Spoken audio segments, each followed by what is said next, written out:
Hello students, मैं Akash Kumar Singh online classes में आपका स्वागत करता हूं।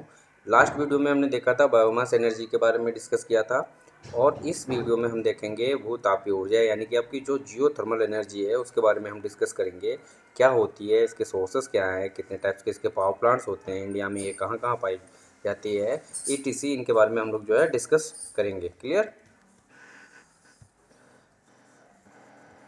ऊर्जा जो होती है वो एक तरह से होता है कि ऊर्जा का रिन्यूएबल एनर्जी सोर्सेस है, जो एनर्जी का जो है रिन्यूएबल एनर्जी सोर्सेस है यानी कि नवीनीकरण सोर्स है। और ये जो क्या होती है, ये जो है हमें पृथ्वी के अंदर की जो भीतर की गर्मी होती है वहाँ से मिलती है। ठीक है, क्या होती है? पृथ्वी के अंदर की गर्मी से मिलती है। जैसा इसका नाम दे रखा है कि जियोथर्मल। जियो मतलब होता है आपका भू यानी कि पृथ्वी। ठीक है, थर्मल मतलब होता है ऊष्मा। ठीक है, तो जो आपका इन दोनों शब्दों को मिला के क्या बनता है, जियोथर्मल एनर्जी मतलब क्या, भू ऊष्मीय ऊर्जा। क्लियर? आपकी जो है एक प्रकार की इस प्रकार की ऊर्जा है जो कभी भी ख़त्म नहीं हो सकती। क्यों? जब तक आपकी पृथ्वी रहेगी तब तक ये ऊर्जा बनती रहेगी। और ये जो अंदर पृथ्वी की आंतरिक संरचना है, ये पृथ्वी की आंतरिक संरचना के ऊपर डिपेंड करती है। हमें पता है पृथ्वी की जो आंतरिक संरचना है वो इस प्रकार की है कि हम आप ऊपर की यानी कि इसके मेंटल यानी कि सतह से लेकर लगभग 300-400 किलोमीटर तक का अगर हम देखा जाए नीचे की, तो ये जो है आपकी ये प्लेटें हैं, जो पृथ्वी के ऊपर की ज़मीन है प्लेटें हैं और नीचे ये जो है लिक्विड टाइप में किसी मटेरियल पर तैरती हुई नज़र आती हैं। तो जिसके अंदर ये क्या कहते हैं, उसके अंदर जो पृथ्वी के अंदर जो आपके मैग्मा वगैरह होता है, लावा वगैरह भरा होता है, तो उसके ऊपर ये तैरती हुई नज़र आती हैं। अब जब नीचे जो आपकी ये दबाव के कारण जैसे जैसे हम नीचे बढ़ते जाते हैं पृथ्वी की सतह के नीचे, तो वहाँ पे दबाव बढ़ता जाता है जिससे आपका टेम्परेचर बढ़ता रहता है। ठीक है, तो वहाँ पे हाई टेम्परेचर होता है। लगभग यदि हम बात करें पृथ्वी के अंदर सतह की टेम्परेचर की, लगभग 4000 डिग्री सेंटीग्रेड का टेम्परेचर होता है। और जो ये भू ऊष्मीय ऊर्जा होती है, जो इसमें ऊष्मीय ऊर्जा होती है, उसमें उस ऊष्मीय ऊर्जा को हम अन्य ऊर्जाओं में उसका प्रयोग करके अन्य ऊर्जाओं में उसको कन्वर्ट कर लेते हैं। जैसे इलेक्ट्रिसिटी है, इलेक्ट्रिकल एनर्जी में बदल लेते हैं इस प्रकार से। तो ये होता है आपका भू ऊष्मीय ऊर्जा। क्लियर?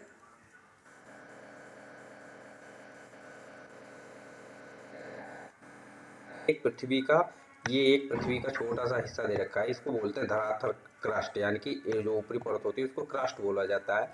और देख सकते हैं ये आपकी ये कुएं टाइप में है, इस प्रकार से एक कुएं टाइप में है, ये मैग्मा है नीचे है, ये सबसे नीचे है। और ये जो आपका क्रस्ट है ये इस प्रकार के ये पोरस रॉक, ये रॉक है आपकी, ये सॉलिड इम्पेल्बल रॉक है, ये फीसर है, ये इस प्रकार से। तो होता क्या है बेटा, जब ये जो जो मैग्मा होता है ये बहुत ज़्यादा गर्म होता है। क्यों? क्योंकि टेम्प यहाँ पे दबाव हाई होता है, इसकी वजह से टेम्परेचर बहुत ज़्यादा होता है, तो ये लिक्विड फॉर्म में होता है। और ये जो पृथ्वी में छोटे छोटे छिद्र बन जाते हैं, ठीक है, जहाँ दरारें वगैरह आ जाती हैं, तो इन दरारों से जब कभी पानी वगैरह या झरनों से पानी वगैरह इनमें जाता रहता, तो जो पानी यहाँ पे जाता रहता उस पानी की वजह से अब जो यहाँ पे टेम्परेचर हाई होता है, तो वो पानी जो होता है ही ऊष्मा में बदल जाता है यानी कि जो स्टीम में कन्वर्ट हो जाता है। तो स्टीम में कन्वर्ट होने के बाद वही पानी वाष्प के रूप में बाहर निकलने लगता है। तो इसी वाष्प को, इसी स्टीम का प्रयोग हम लोग कर लेते हैं और इसी स्टीम के द्वारा जो है हम लोग ये इलेक्ट्रिक एनर्जी का जनरेशन करते हैं। क्लियर? ठीक है, देखते हैं आगे क्या होता है इनकी एक एक पॉइंट की कि ये मैग्मा क्या है, ये ऊष्मा क्या है, पोरस रॉक वगैरह क्या होती हैं, इनके बारे में डिस्कस करते हैं। तो पहला पॉइंट आता है आपका क्या, पहला अगर हम पॉइंट बात करें तो पहला पॉइंट आता है ये वाला मैग्मा। मैग्मा क्या होता है? ये मैग्मा जो होता है सबसे निचली सतह होती है पृथ्वी की, सबसे निचली सतह, इसको हम मैग्मा बोलते हैं। क्या बोलते हैं? मैग्मा बोलते हैं। इसके बाद ऊपर जो आप देख सकते हैं ये गर्म पत्थर होता है जो मैग्मा की वजह से गर्म रहता है, इसको हम पोरस रॉक बोलते हैं। इसको हम क्या बोलते हैं? Porous rock. यही फील्ड आपका जो कहलाता है हाइड्रोथर्मल फील्ड कहलाता है। क्या कहलाता है आपका? हाइड्रोथर्मल फील्ड कहलाता है। इसके बाद इस रॉक के बाद, इस चट्टान के बाद छोटी छोटी छिद्र युक्त चट्टानें होती हैं।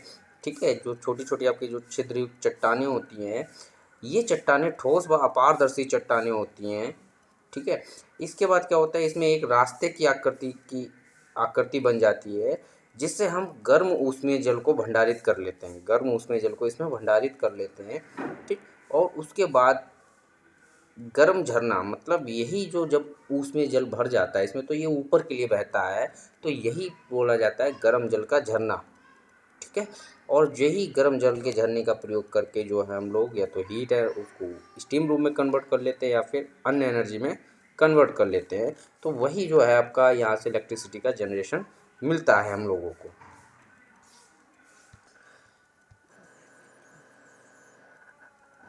यानी कि जो आपकी जियोथर्मल एनर्जी है उसके सोर्स क्या क्या है, स्रोत क्या क्या है।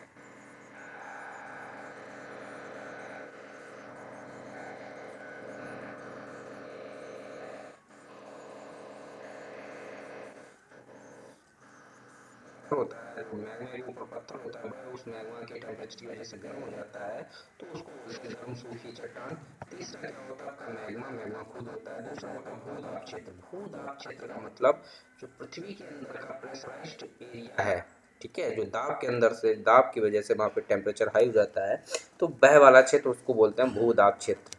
ठीक है, नेक्स्ट हम बात करते हैं कि भूतापीय ऊर्जा संयंत्र। भूतापीय ऊर्जा संयंत्र कौन कौन से हैं, कितने प्रकार के हैं। भूतापीय ऊर्जा संयंत्र आपके तीन प्रकार के होते हैं। एक शुष्क भाप प्रणाली होती है यानी कि ड्राई स्टीम सिस्टम होता है। दूसरा होता है गीली भाप प्रणाली या इसको हम आर्द्र भाप प्रणाली या वेट स्टीम सिस्टम बोल सकते हैं। और तीसरा होता है आपका गर्म सूखी चट्टान। क्या होता है गर्म सूखी चट्टान। तो इसके इनके बारे में एक एक करके हम डिस्कस करते हैं। पहला लेते हैं हम लोग शुष्क भाप प्रणाली। क्या कौन सा लेते हैं, शुष्क भाप प्रणाली।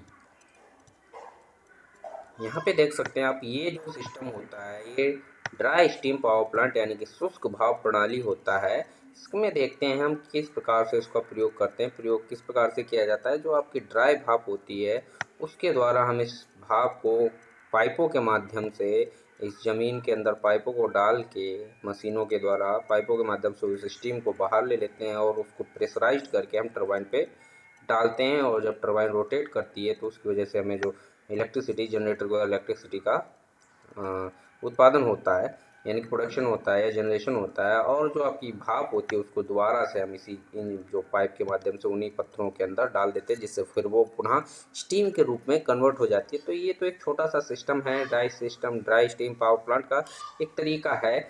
लेकिन रियल में होता क्या है बेटा, पूरे पावर प्लांट के अंदर ये कुछ पार्ट्स दे रखे हैं उनका प्रयोग होता है। जैसे यहाँ पे क्या होता है, ये रिजर्वॉयर। इस रिजर्वॉयर का मतलब होता है ये जो यहाँ पे हिस्सा है प्रोडक्शन वेल और इंजेक्शन वेल, यहाँ पे गर्म पत्थरों पे इसको बोलते हैं रिजर्वॉयर। गर्म पत्थरों पे हम रिजर्वॉयर बना लेते हैं अंदर की तरफ, जिसमें आपका पानी आता रहता है, ठीक है। और वह पानी वाष्प के रूप में कन्वर्ट होकर यहाँ पहुँचता है। ये कंट्रोलिंग वाल्व है और ये सेपरेटर पे पहुँचता है। किस पे पहुँचता है, सेपरेटर पे।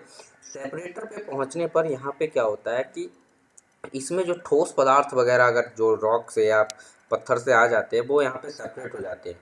और जो आपकी प्योर जो आपकी स्टीम होती है उसको हम इस प्रकार से यहाँ स्टीम टरबाइन पे भेज देते हैं, ठीक है। जिससे आपका स्पीड टरबाइन जो आपका मैकेनिकल एनर्जी होती है यानी कि जो भाप ऊर्जा होती है उसको हम मैकेनिकल एनर्जी में कन्वर्ट करते हैं और स्टीम टरबाइन के द्वारा मैकेनिकल एनर्जी को हम इलेक्ट्रिकल एनर्जी में कन्वर्ट कर लेते हैं। जो आपके जनरेटर है, जनरेटर के द्वारा इलेक्ट्रिकल मैकेनिकल एनर्जी को इलेक्ट्रिकल एनर्जी में कन्वर्ट करते हैं। फिर उस पुनः उस भाप को हम एक कंडेंसर में डालकर फिर इस रास्ते से ले जाते हुए कूलिंग टावर में पहुंचाते हैं। कूलिंग टावर से उसको ठंडा कर देते हैं, कंडेंस करा देते हैं, ठीक है। और जो उसमें जो पत्थर वगैरह होते हैं उनको हम दोबारा से फिर पहुंचा देते हैं। और ये देखिए यहाँ से जो आपका पानी वगैरह बना है वो दोबारा यहीं पे पहुंचा देते हैं, ठीक है। तो ये होता है ड्राई स्टीम पावर प्लांट। यानी कि आप सीधा नीचे से आपका ड्राई स्टीम पावर प्लांट में मतलब सीधा जो आप नीचे से सीधी शुष्क भाप को प्रयोग करते हैं, शुष्क भाप का प्रयोग करते हैं, ठीक है। ऊपर जो आपकी भाप जाती है वो शुष्क भाप ही जाती है, ठीक। तो ये था आपका ड्राई स्टीम पावर प्लांट। अब इस पावर प्लांट में यदि हम बात करें तो क्या होता है कि ये पावर प्लांट जो होता है ऐसी जगह पे लगाया जाता है जहाँ पर भूस्मीय क्षेत्र में केवल शुष्क भाप होती है। जैसा मैंने बताया केवल शुष्क भाप होती है, जल की मात्रा नहीं विद्यमान होती है। इसलिए जो होता है हम यहाँ पे पानी को पहुँचाते हैं, ठीक है। तो इसका दाब लगभग 8 बार और 200 डिग्री सेंटीग्रेड टेम्परेचर होता है। क्या होता है, 8 बार या 200 डिग्री सेंटीग्रेड टेम्परेचर होता है। तो इसी को हम बोलते हैं शुष्क भाप सिस्टम। क्लियर, क्या बोलते हैं, शुष्क भाप सिस्टम। इसके बाद सेकेंड अगर हम उसकी बात करें, सेकेंड वाले अपने सिस्टम की बात करें तो सेकेंड सिस्टम आपका जो आएगा ये होता है आपका आर्द्र भाप या वेट स्टीम सिस्टम होता है, जिसको हम लिक्विड डोमिनेट भी बोलते हैं। क्या बोलते हैं? लिक्विड डोमिनेटेड भी बोलते हैं। ठीक है। इसमें क्या होता है बेटा, इस तंत्र में क्या होता है, भू ऊष्मीय क्षेत्र से केवल गर्म पानी जल प्राप्त किया जाता है। यानी कि ये ऐसे स्थानों पर लगाया जाता है जहाँ पर गर्म जल के जो आपका जो जियोथर्मल एनर्जी की वजह से गर्म जल के सोर्सेस हैं, वहाँ पे इसको स्थापित किया जाता है। वहाँ से हमको गर्म जल प्राप्त करते हैं। क्या प्राप्त करते हैं? गर्म जल प्राप्त करते हैं, जिसमें कुछ आर्द्र भाप के भी कण विद्यमान होते हैं उस गर्म जल में। जब आपका जल गर्म है तो वहाँ पे कुछ ना कुछ जो आपके वेट जो आपकी स्टीम होगी वो भी रहेगी। ठीक है। तो इसको हम लोग किस प्रकार से प्रयोग करते हैं और इसको पावर प्लांट क्या होता है, इसको किस प्रकार से निकाला जाता है, उसकी बात करते हैं, देखते हैं। पावर प्लांट की अगर हम बात करें तो इसमें किस प्रकार से लिक्विड को या गर्म जो आपकी जो भाप होती है वहाँ पे किस प्रकार से इसमें हम इलेक्ट्रिसिटी का जनरेशन करते हैं, देखते हैं। यहाँ पे देखते हैं, ये प्रोडक्शन वेल है। प्रोडक्शन वेल से जो आपका गर्म जल है, गर्म जल को इस प्रकार से लिया जाता है, और ये जो आपका गर्म जल इस प्रकार से लिया जाता है और इसको इस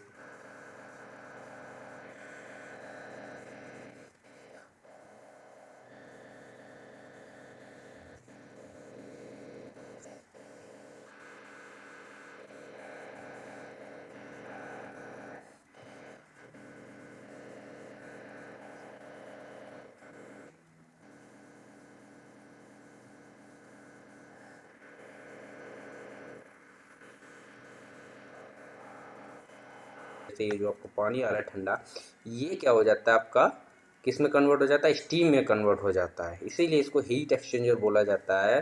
ठीक है। गर्म पानी की वजह से जो ठंडा पानी हीट में स्टीम में कन्वर्ट हो जाता है, और इस स्टीम का प्रयोग हम लोग जो है टरबाइन से इस स्टीम एनर्जी को हम एनर्जी में कन्वर्ट करते हैं। और इस जनरेटर के माध्यम से जो आपकी मैकेनिकल एनर्जी हमें टरबाइन के माध्यम से मिल रही है, उसको इलेक्ट्रिकल एनर्जी में कन्वर्ट कर लेते हैं। देन क्या होता है कि यहाँ से जो आपकी हीट, अब टरबाइन के माध्यम से जो हीट बन रही है, हीट जो इस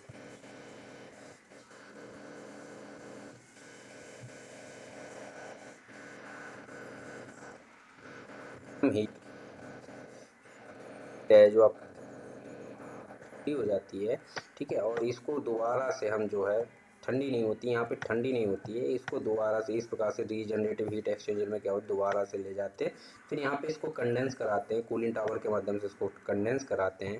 कंडेंस कैसे होता है? कूलिंग टावर से आपका गर्म पानी आता है। ठीक है। सॉरी, ठंडा पानी आता है कूलिंग टावर से, और जो यहाँ पे हीट होती है, हीट को यहाँ पे हम पहुँचाते हैं। उस हीट से हीट जो होती है आपकी ठंडी हो जाती है, लिक्विड में कन्वर्ट हो जाती है स्टीम, और यहाँ से दोबारा पुनः उसको जो है यहाँ पे रीजनरेटिव, एक बार रीजनरेटिव हीट एक्सचेंजर मतलब जो यहाँ से गर्म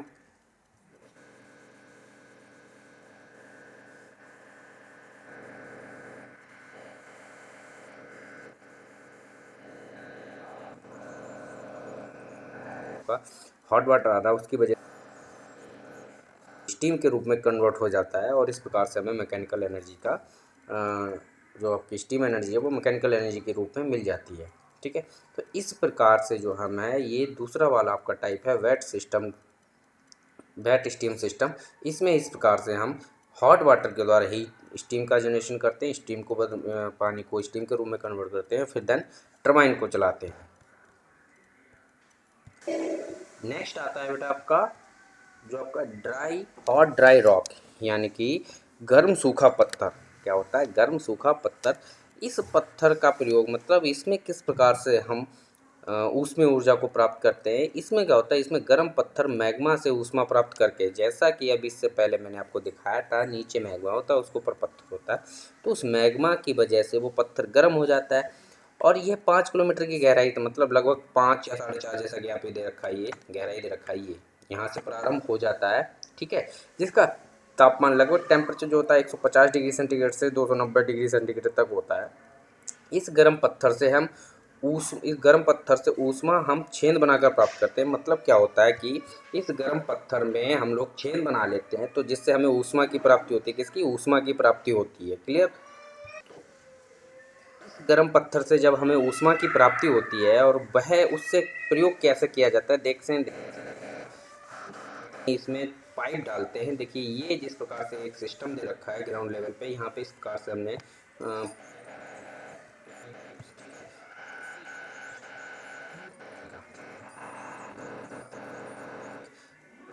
बना लिया। क्या बना लिया? एक रिजर्वायर।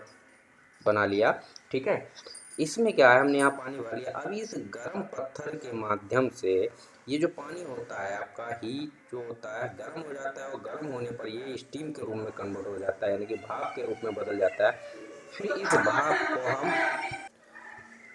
अब इस स्टीम को इस पाइप के माध्यम से हम लोग इस प्रकार से ऊपर ले आते हैं, ज़मीन के अंदर से ऊपर ले आते हैं, और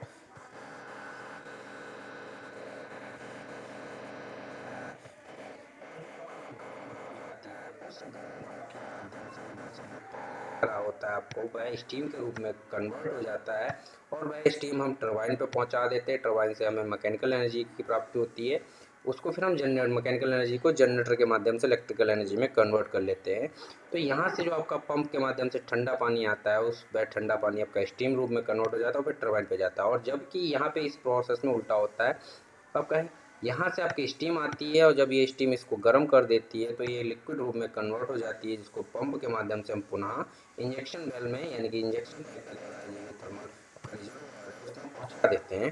तो इस प्रकार से प्रक्रिया हमारी चलती रहती है, और इस प्रकार से हमें जो है ऊष्मा की प्राप्ति होती रहती है, जिससे हम भाप को बनाते रहते हैं, और हमारा इस प्रकार से टरबाइन घूमती रहती है, इलेक्ट्रिसिटी का जनरेशन होता रहता है। जैसे इसमें दे रखा है, cold water is pumped under pressure down and injection well and is heated in the geothermal reservoir, the hot water return to the surface under pressure. ठीक है, वही जो आपका हॉट वाटर यहाँ से इस प्रकार से जाता है स्टीम, तो यहाँ से जाता है, इसको यहाँ पे गर्म कर देता है। ठीक है, तो वही चीज़ है, दोबारा से बस तरीका अलग अलग है इनको प्राप्त करने का।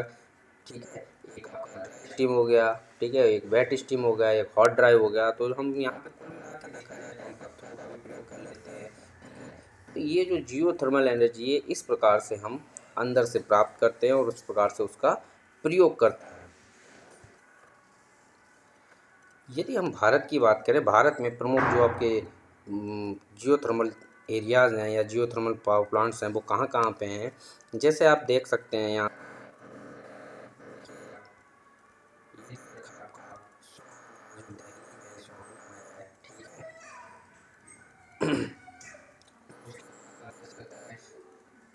है, ये देखिए आप तवा वगैरह गुजरात में है, ये तवा है गुजरात में है।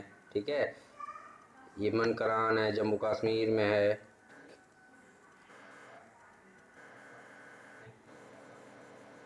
छत्तीसगढ़ में टाटा पानी है। ठीक, उसके बाद आप देख सकते हैं मणिकाकरण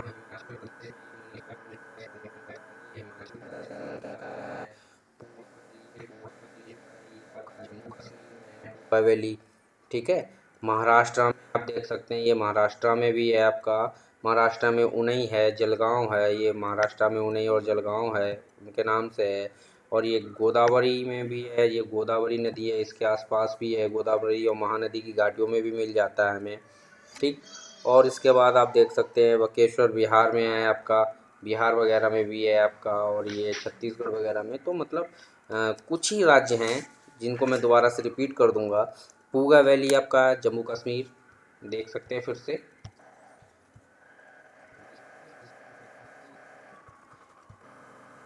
कश्मीर में। ठीक है, मानीकरण जो आपका हिमाचल प्रदेश में, सुहाना जो आपका दिल्ली में, तौबा जो आपका गुजरात में है, टाटा पानी जो है आपका देखेंगे छत्तीसगढ़ में टाटा पानी है। सलवदरी जो है आपका, ये आपका मध्य प्रदेश में आ जाता है। मुंबई या महाराष्ट्र में उनई या जलगांव आ जाता है। और इधर जाएंगे जब आप गोदावरी और कृष्णा नदी जो आपकी है, गोदावरी और महानदी के बेसिन में मिल जाता है। ये जो देखेंगे गोदावरी और महानदी बेसिन यहाँ भी मिल जाता है हमको। ठीक है, और बकेश्वर आपका बिहार में, बकेश्वर में मिल जाता है। ठीक है, इस प्रकार से और भी कई सारे हैं। तो ये जो है आपके जियो थर्मल पावर प्रोजेक्ट्स हैं, जिनमें जो आपका भू ऊष्मीय ऊर्जा को, यानी कि जियो थर्मल एनर्जी को हम प्रयोग कर लेते हैं, किसमें, इलेक्ट्रिसिटी कन्वर्जन में। मेनली जो होता है, जो आपकी जियो थर्मल एनर्जी का जो उपयोग है, यानी कि जो आपको ऊर्जा के उपयोग है, वो स्पेस हीटिंग में किया जाता है, इंडस्ट्रियल प्रोसेस हीटिंग में किया जाता है, पावर जनरेशन में किया जाता है। कई प्रकार के इसको प्रयोग किया जाता है, कई प्रकार से इसका प्रयोग कर सकते हैं। फिर इसकी हम बात करते हैं, इसके एडवांटेज की बात करते हैं। इसके एडवांटेज निम्न होते हैं। ये ऊर्जा का स्रोत जो हमेशा आपको हमेशा उपलब्ध रहते हैं, ये कभी ना ख़त्म होने वाली आवश्यक ऊर्जा का स्रोत हैं। उसमें भंडारण की आवश्यकता नहीं होती इसमें कभी। मौसम पर निर्भर नहीं करता है, क्योंकि आपका मौसम जो चेंज होता है वो पृथ्वी के ऊपरी ऊपर सतह पर होता है, जबकि हम पृथ्वी के अंदर क्रस्ट की बात करें तो यहाँ पे मौसम का कोई प्रभाव नहीं पड़ता। ठीक है। कम फ्लोर क्षेत्र की आवश्यकता होती है, प्रारंभिक लागत कम होती है। ठीक है। अगर इसके लॉसेस यानी कि डिसएडवांटेज की बात की जाए तो ध्वनि प्रदूषण थोड़ा उत्पन्न करता है। ठीक। संयंत्र अवयव का क्षरण भी होता रहता है थोड़ा बहुत, क्योंकि उसमें मैग्मा वगैरह के कुछ कण आ जाते हैं, लावा वगैरह के। तापमान सीमित होता है, और जो आपका संयंत्र है यानी कि प्लांट है उसकी जो आयु थोड़ी कम रहती है। ठीक। और इसके अलावा जो होता है इनको और प्राप्त करने का तरीका, जैसे आप बोल सकते हैं किस प्रकार से होता है कि जो आप देखते हैं, आप जो ज्वालामुखी फट चुके होते हैं, उन ज्वालामुखी जब फट चुके होते हैं तो जब वहाँ से लावा निकलना बंद हो जाता है तो उसमें छेद हो जाता है। ठीक है। तो छेद होने पे क्या होता है, उसमें पानी जाता रहता है, पानी रिसता रहता है, तो वही पानी जो होता है एक तरह से यही जो जियोथर्मल एनर्जी के सोर्सेज बन जाते हैं। इसकी इस वीडियो में इतना ही। तब तक के लिए आप घर पर रहिए, सुरक्षित रहें।